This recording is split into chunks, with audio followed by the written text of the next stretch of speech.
Hope everybody's good. Happy to be on. Happy Thursday to everybody. We've had a dope week. Had I don't know if Joe and Tony are on, but if they are, or if they're not, they'll see it eventually. Just want to say thank you both for coming out to our event in San Antonio. Y'all killed it, and I know some other members came and we had what up, Tony? Hey, look, Tony, dude, what is for you today, bro? Hold on, that's all for you. I thought of it this morning. I'm like, dang, he didn't see it. So appreciate you guys coming out, dude, and sharing and being part of this journey together. It's fun. So we got Miranda Brittain on this morning. Can you hear me, girl? I can. Can you hear me all right? I can. Good. So I love our topic today. We were trying to get all official, and I'm like, dude, it should be like just throwing up before my first appointment to $500,000, no big deal. No big deal. Yeah, and not a lot of people know the story. Obviously, that's why we got you on. But you're one of my favorite stories so far that I've worked with. Obviously, a lot of people come through the doors and show up to trainings and events, and our dial days that used to come to a lot, or you still go obviously there, but early days used to come when Killamet and I were doing them, and a lot of people pass through these doors, and I put a lot of people in my phone, and a lot of them disappear. Like once or twice a year, I go through my phone and I delete names and I see them all, and I'm like, huh. And so when I shared that you were coming on in my phone, here's how I do it. And this is just me talking.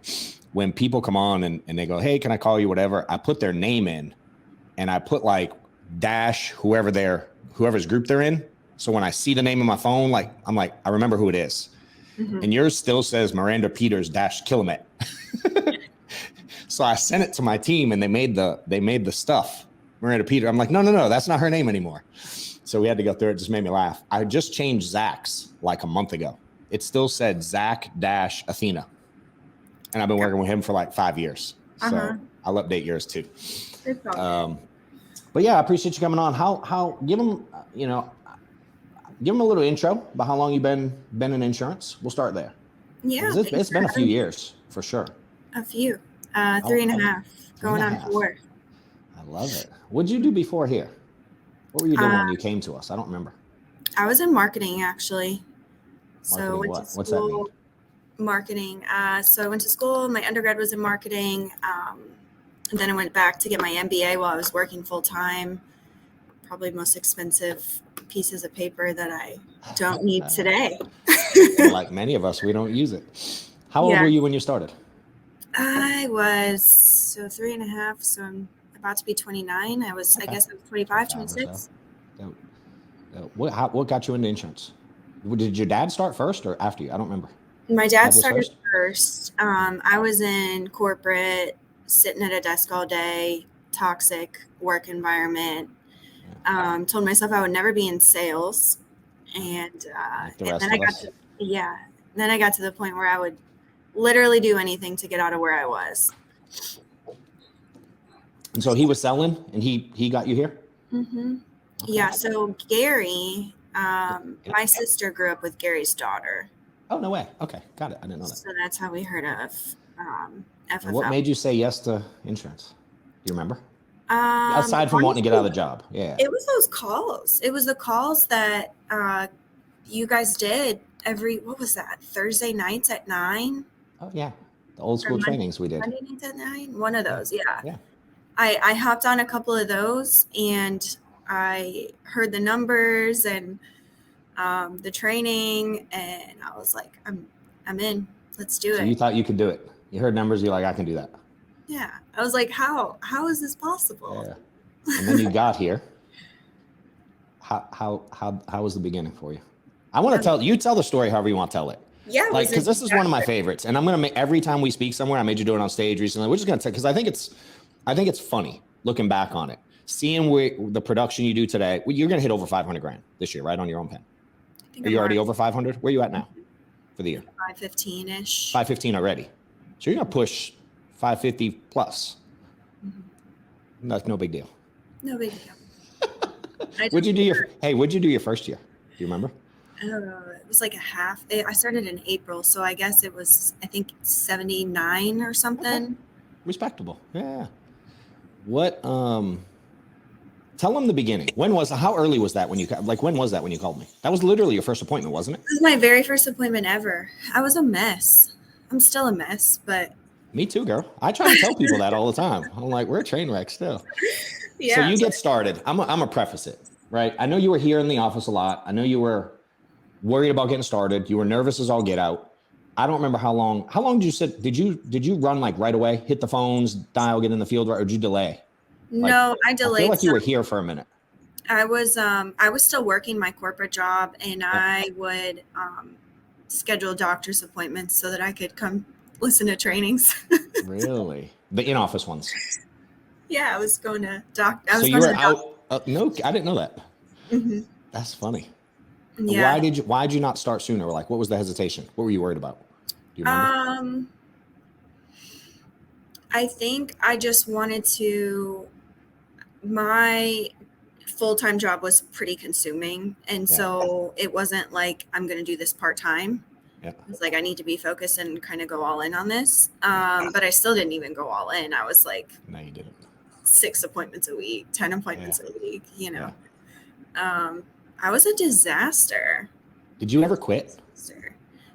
In my head all the time. All the time. Oh, I love it. I mean, I'm still like, what am I doing? I know we talked a little bit at the beginning because you were here and you would call every once in a while and ask for stuff. And here again, you tell the story. What I remember is I knew you were going on your first day. I remember that vaguely. And then I remember you calling me, and I don't remember what you said, but I know you're freaking out. In your voice, you were like nervous as all get out. And I think you called me and said, I'm literally like pulled over on the side of the road and need to throw up. That's how I remember it. But I exaggerate sometimes. So tell the story. I was like, I'm going to my first appointment, John. I need a little pep talk. I think I'm going to throw up. You were like, hey, are you stopped? Can you stop somewhere? I was like, yeah, I can stop. You were like, all right, so stop, open your car door, throw up, and go to your appointment. That was it. I was like, okay, if you put it that way. Yeah. And now, 3 years later, throwing up $500,000. Dreams about in-home appointments. Like I could do it in my sleep now. Yeah. How many appointments do you run a week now? 30. In-home still or virtual or both? I'm 90% in-home. Are you? Cool. What are some of the things you've learned for like people that are, because there's a lot of people, I talk to people every day, everywhere I go, every meeting, every event that literally want to throw up about doing this. Give them some advice, or give yourself, like what advice would you have given yourself then looking back? I mean, the biggest thing, I was never a fan of public speaking. And so I think coming into this, I was like, oh, the phones are going to be no big deal. You know, it's the in-house. That's what I'm worried about, right? Sitting down with these people. But I think just remembering and realizing like we're the professionals, you know, we to an extent know what we're talking about versus like they don't know anything. And it's really just a matter of being yourself and just helping them the best that you can. Like they're not judging you when you have to call for help from the home. Like all the little things that I was worried about going in and talking to these people is so silly looking back on it. Like, why did I spend all that energy worrying about the little things? Yeah. And I think also, I mean, anything that you're doing that's new is going to be, you're not going to be great at it. You know, you're going to have to learn it. You can't learn how to drive a parked car, so you just have to do it. I love it. Were you, how long were you nervous in the home? Like till you got comfortable? Maybe a couple weeks. That's it? Okay. Yeah. I mean, it wasn't like months. I mean, I guess it depends. You know, if I was going up to like a mobile home versus like $1 million home, I used to be more comfortable going into like the shacks. I don't know why. Most of us were. Oh, dude, yeah. I'm walking into $1 million house. I would no show them sometimes. I was like, keep going. I ain't doing that. Yeah, hell yeah. I've done that a ton of times. Yeah. I'd be like, ooh, this can't be our client. They don't want this. And I'd leave. I definitely did that. Mobile home. I'm like, I know y'all. I was one of y'all. I can do this. I love it. Yeah. So what, obviously you didn't, and correct me if I'm wrong. What was your first full-time year? How much did you sell then? You remember? 180. Okay. What changed to go from 180 to 550 plus this year? Consistency, discipline. Why though? Why? Um, Because everyone knows that answer. Does it make sense? Like I think we all say that. Like, but what? Like there was an event in my life that made me change. Was it something like that? Like, why did you change to? Because be fair, when you came into those meetings, were we not talking about that day one? Oh yeah, I probably 30 have appointments, notebooks consistent, full of it. disciplined, get used to the no's. You know what I mean? Don't be emotional. Like we said all that. Yeah.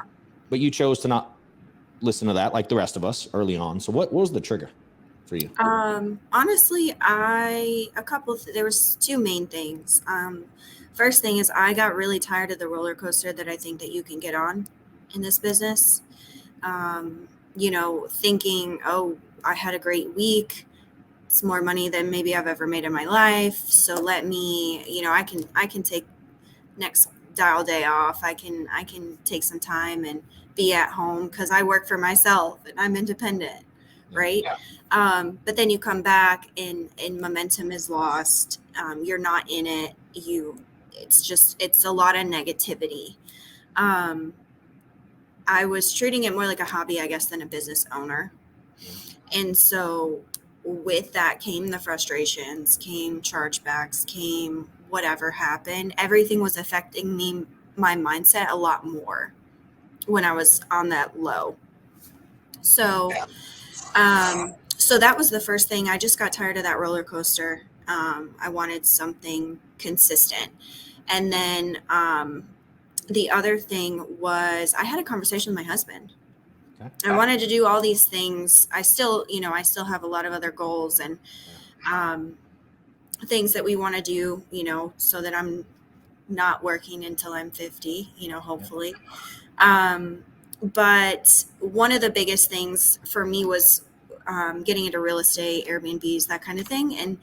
And we were on our honeymoon trip and we had this conversation and he's like, hey, why don't you figure out one business first? He was like, you're playing games with this thing. He's like, why don't you, focus on this business and then, if you can put more on your plate, we can look into other things at that point. But that was obviously a tough conversation, right? Because I'm like never in the wrong. So I'm like, what are you talking about? You mean you're stubborn? Oh, 100%. 100%. And I don't live with you, and I know that. I can't imagine. Yeah. I love you, though. Italian from New York. I mean, yeah. Runs in the family. Yeah. So he called you out, basically. He did. Were you pissed? I don't think I was pissed, but I was like, dang, I'm really not doing this thing like I thought I was. Yeah. Because obviously it's being seen, right? I mean, we were okay. We're doing okay. I mean, we were in St. Thomas, but getting ahead wasn't something that I was doing. Yeah. When was that? When did y'all get married? Been a couple of years, yeah. We got married September of 2020. Okay, so around 2 years. Cool. And then we took that trip because that was during all the crazy travel restrictions. So we took the trip actually the following May. Got it. So May of 2021 is when you did that. Oh, got it. When we had that conversation. Okay. And how quick did you change?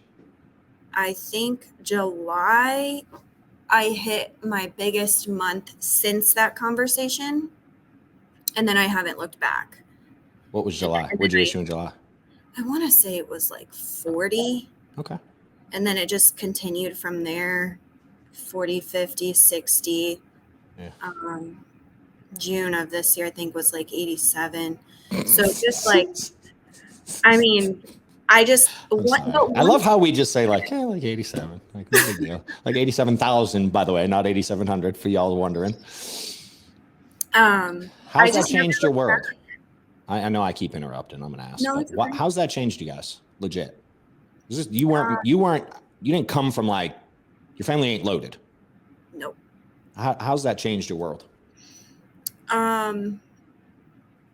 It's been pretty crazy. It's been pretty crazy for sure. I mean, we're, talking about different things with our future. We're looking at houses right now, actually, that I never thought in a million years. Like, I'm still in my 1,200 square foot townhouse that I bought 5 years ago. Are you ready? We've very much outgrown it. So, but we're looking at houses, and my dad's even like, hey, you're looking at those kinds of houses? Like, he's like, I'm really proud of you. He's like, I'm really proud of you. Yeah. And I'm grateful. And I don't think necessarily that I'm anyone special either. I just work really hard. Yeah. What are you trying to accomplish? Like, why do you work this hard? What's the goal? What's the vision? What do you I want to be, we can be cliche all we want and say we want to be financially free, whatever. But the biggest thing for me, right, I am getting older. I'm 29 this month, and we don't have kids yet.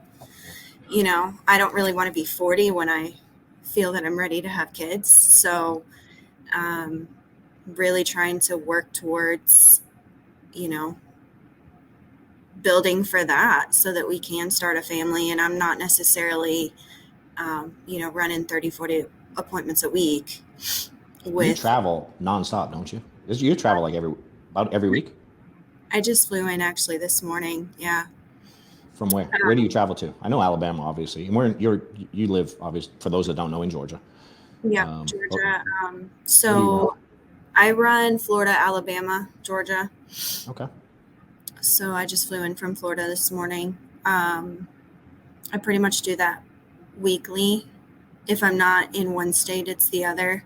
So if I'm not flying, I'm driving. And obvious, and so again, right, that's not something long term, 6, 7, 8 months pregnant, traveling everywhere. Yeah. So I'm just trying to do it while we can. And if you have the opportunity, why not? For now, if it doesn't have to be, it doesn't have to be forever, depending on the level you want to grow this thing. Yeah. Has your husband always supported it? Yes. Always? That's dope. So there's been comments, hey, I wish you were here more, that kind of thing. Initially, when I started traveling, it was a little difficult. I also brought a dog home, which he didn't want. From a client? No, it was one of our friends. But regardless, he's not an animal person, didn't want anything to do with it. But he's always said, well, if we're ever going to get a dog, you literally just have to bring him home. And so I did. So we were fostering him for a while. I love it. Fostering. Yeah. But then I started traveling a lot, right? And so he got frustrated with, you're leaving me with a dog all the time. You're not even here. You wanted a dang dog. What do you. But, once he started to see the consistency in me and the consistency in our bank account, he's okay with the dog. I think he actually loves the dog now. He won't tell anyone that, but. I remember a lot of people have to have those conversations. You know what I mean? And really, I assume y'all talked about goals and where you're trying to go and the role between each of you. Absolutely. Yeah. Absolutely. It's going to be tough for a lot of people. Is there a question? You said there's a question. I can't see the screen, so I'm talking around back behind the camera. Can you? I assume you can see that, right, Miranda? What's your regular schedule now when it comes to dial setting appointments, field days, etc.? So, my dial days are Mondays and Thursdays. So Monday I dial, book up Tuesday, Wednesday, 15 appointments, and then Thursday I dial, book up Friday, Saturday, 15 appointments. So really nothing special. I think once you get in the headspace of doing that, I would say give yourself, after 30 days of doing that, like I think it's kind of hard to go back to doing anything less than that. For a long time in this business, I would run like 15, 20 appointments a week, and I was doing okay. But I don't know what it is about 30. That's my number. So try to explain the difference and like how it feels. Cause I was that too. I mean, you know my story. I had 2 years dinking around with it till I started doing it legit. But how do you explain? I struggle with it. Like, how do you explain the difference and just what it feels like, or your comfort level, or whatever in that? I think, yeah, of course. I think the emotions are way easier to deal with because we're human beings, right? I mean, things are going to frustrate us or get us upset or whatever. But when you're running 30 appointments a week, the no-shows don't really matter. The, cancellation, whatever might be, right? It's raining outside, and so we're not there. Mm-hmm. It's cold out, so we can't come out. Whatever it might be, right? Yeah. The things that we hear on a regular basis. I'm not interested. All that stuff, it doesn't really matter because 30 appointments a week is just the number. I mean, you guys have done. You are such a numbers person, and you've been running those numbers for how long? Yeah, long time. And I think when I first started, I don't necessarily 30 appointments. Was that a thing in the beginning, or was it was like closer to 20, 25, or was it always 30? No, dude, when I started running 20, it was like, what is he doing? Why is he running so much? When I started, Killamet, the dude who trained him, we were trained to run 10 a week. We were literally trained to be broke. It was sad. Crazy. Yeah. And so I was in our group in Southeast, I was the first one to run 20 a week consistently. And then I was like, then I really started looking at it, and I'm like, this isn't that much either. Because it felt overwhelming, the number at first. I remember it probably felt the same. You know what I mean? It's like 30. Oh my God. First. I remember 20 sounding overwhelming for whatever reason. Because I look at it now, it's laughable. And I was like, dude, I really wanted to like kill it. Because again, if I run 20, I'll sit 12, 14 on a good week, And I was tired of being out there. My downfall was if I sat still to this day, if I sit still, dude, it's not good for me or anyone around me. I make poor decisions. I think stupid. You know what I mean? So I got tired of being out there and sitting in parking lots. I was like, I'm already out here. Why not overbook? So I started going for the 30 so I would sit with 20. That was probably only 2015, 2016. A few of us kind of normalized that. Mark started doing, some of the players, obviously we started, but no, it was definitely not always a thing. And I still, everywhere I go now, everything I speak at, people think it's nuts. But when you break down the hours and the time it takes to run 30, you know what I mean? Especially when you go, if you're out there and you're not running 30, the downtime you have. Like no one's confused by that. Yeah. I think a lot of us like to, I'm guilty of this, just thinking that we were a lot busier. Yeah. Yeah, we fill it with time. You know what I mean? Follow-ups and carriers and sorting. Yeah. I did all that too. I would literally pull into parking lots. And I've been doing this since I have, as you know, I had my first kid young. And I used to have to like go from work to pick her up, bring her to daycare, then go to school, to college. And in between, I would drive into a parking lot up north because it was too early to drop her off to daycare. And I would take a nap in the car because I literally went from my night job to school. And so I got a little nap in the mornings. So that's just what I did when I was tired. So when I got into this, I still did the same thing. I'd be like tired because I was working a lot. And I would, instead of working, I would pull into Kroger, Publix, whatever, and I'd go to the very back end of the parking lot where no one was parked, so people didn't see me. And I would lay the seat back, set an alarm, and I'd take a nap between appointments. And one day I was like, what am I doing? You know, it was kind of sad. Hey, and if any of y'all have questions, put them up. Ron will post them if you got anything you want to ask, because I'll just ask questions all day long because this is fun. But if y'all want to know anything specific, anything I'm not asking, please do. We'll get it answered specifically. Let's give them some, and we'll end shortly. But give them some kind of. I always like to leave people with something that's helped you. That whoever's, and there's people on all different lines of insurance. So I always say, like, apply this to whatever you do. You know what I mean? We speak life language because that's what it is what it is. But just common sense, apply it to what you do. But give them something that you feel like anyone could take today and implement and increase their production. Something, I don't care if it's phone, in-home, but something like do that. I mean, and I'll give you an example. In San Antonio, this guy comes up to me. I forget his name. I apologize if you're watching. I'm terrible with names. And one day I hope I'm one of those guys that remembers everybody's name, but I'm just not. He comes up to me and he's like, hey, I'm doing like $1,000 a week and I'm only booking X number, like 15 appointments. I mean, he was getting very few pickups and appointments relative to his dials. He's dialing his face off. And so I say, how do you dial, dude? Like, explain to me what you do with your leads. And he said, I don't know. I take 100 leads and I put them in a pile and I start with one and I dial all the way through 100, but I call them all multiple times and I triple dial and da. And I was like, so if I'm the first one and you have 100, when do you call me again? He was like, I don't know, like 4 or 5 hours later. And I said, what if you just broke them down into 25 stacks of 25 and work the 25, right? And when you're done calling through the 25, you flip it over and triple dial that stack again instead of waiting till you get through all 100. Now, when would you call me a second time? He's like, I don't know, like 45 minutes later, hour later.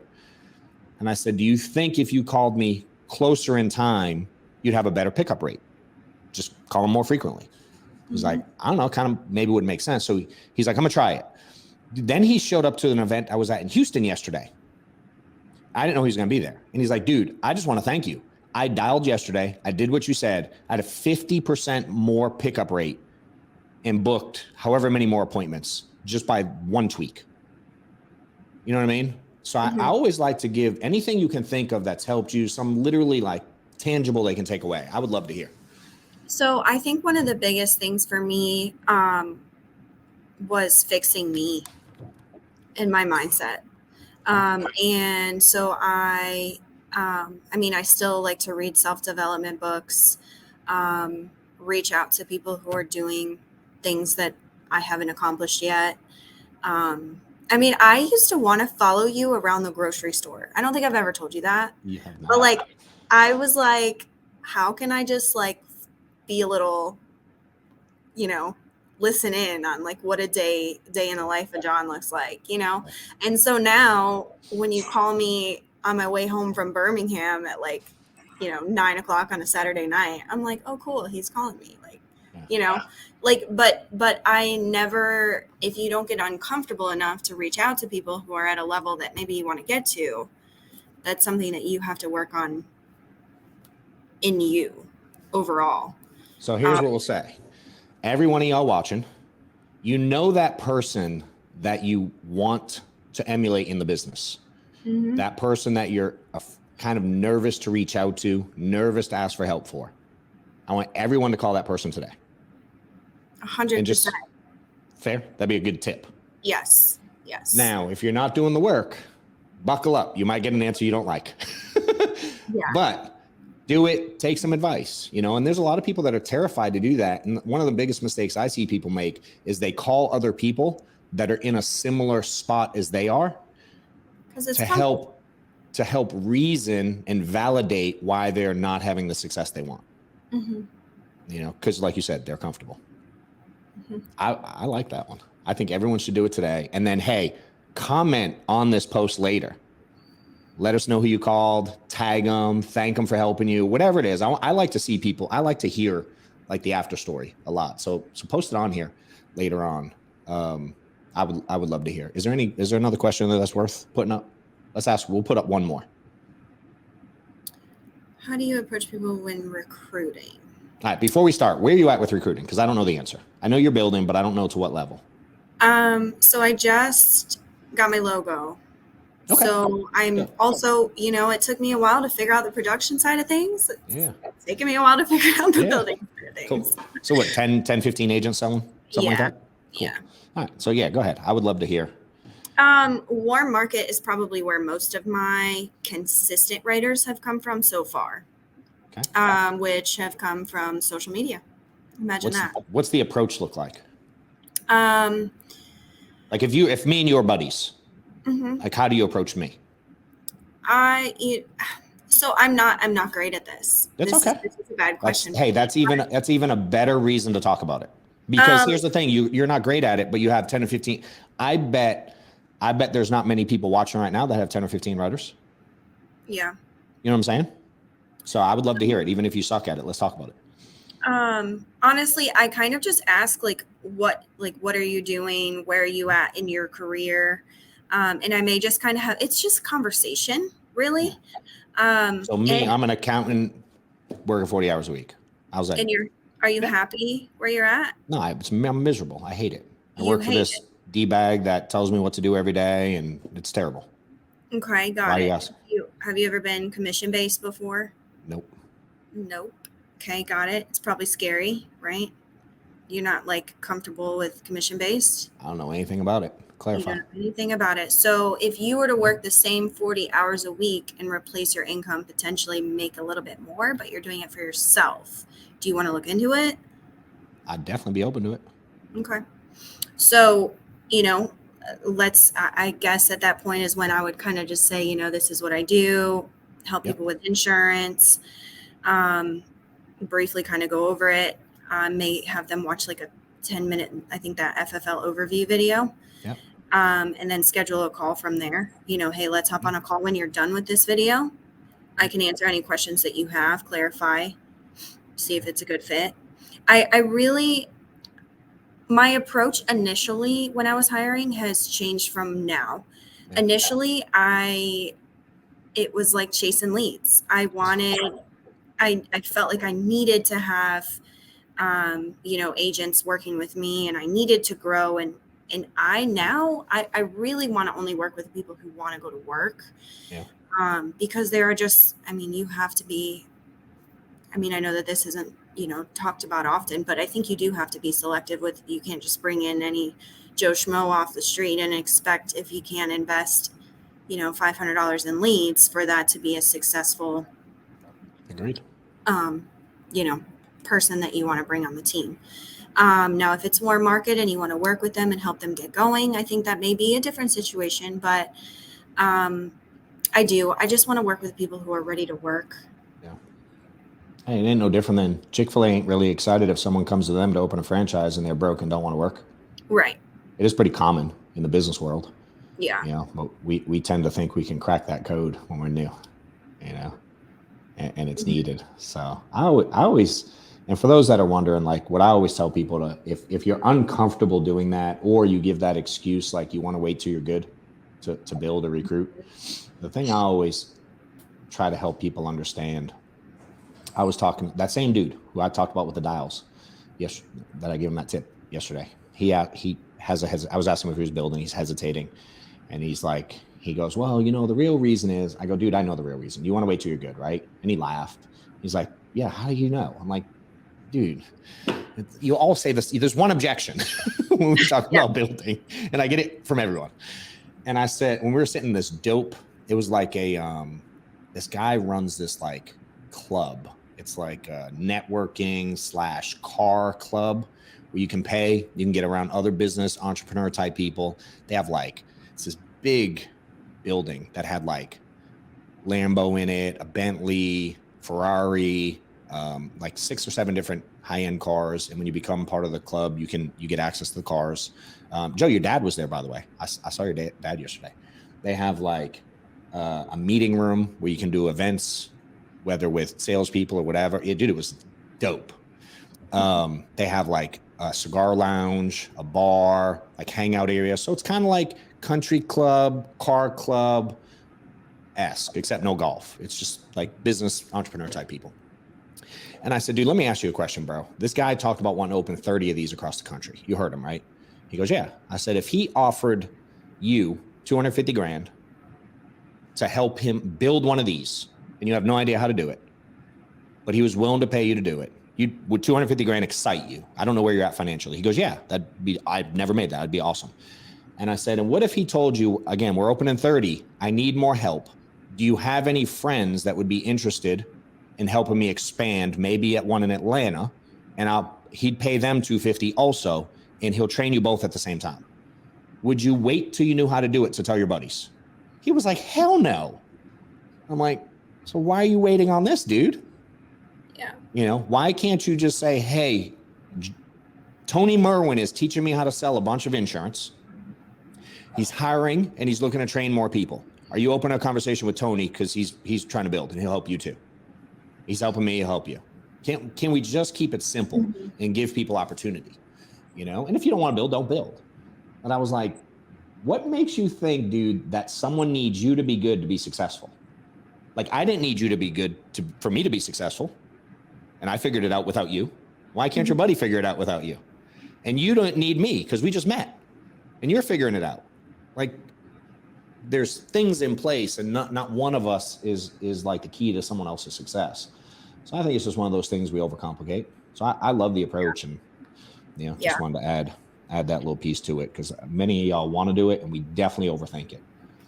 And I 100% agree with you. I think one of the biggest things, thank you, is I wish I would have started hiring sooner because I did have that mindset, and that comes from me being stubborn.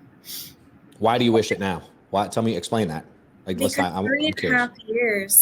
three and a half years is a lot of time that if I had started back then, I think I'd just be a lot farther along than where I am now. You think? I think so. Do you only think so? I know so. There we go.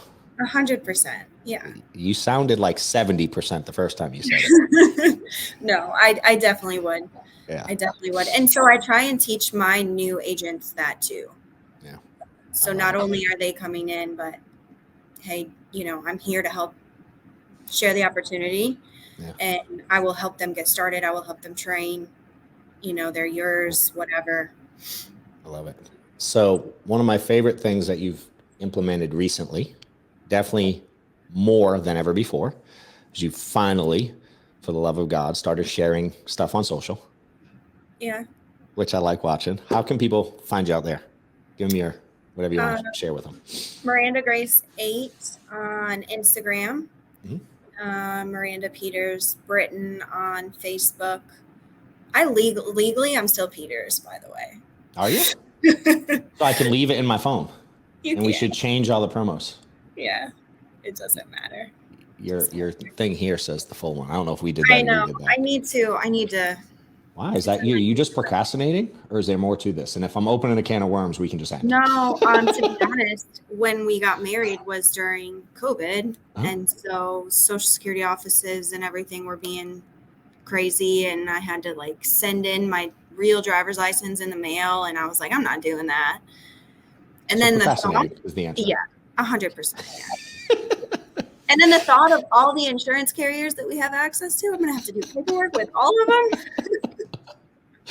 I love it. Hey, that's the part where we're all still kind of messed up in a lot of ways. And none of us perfect. It's been a busy year. I love it, girl. Money, name, I don't know. Who cares? I love it.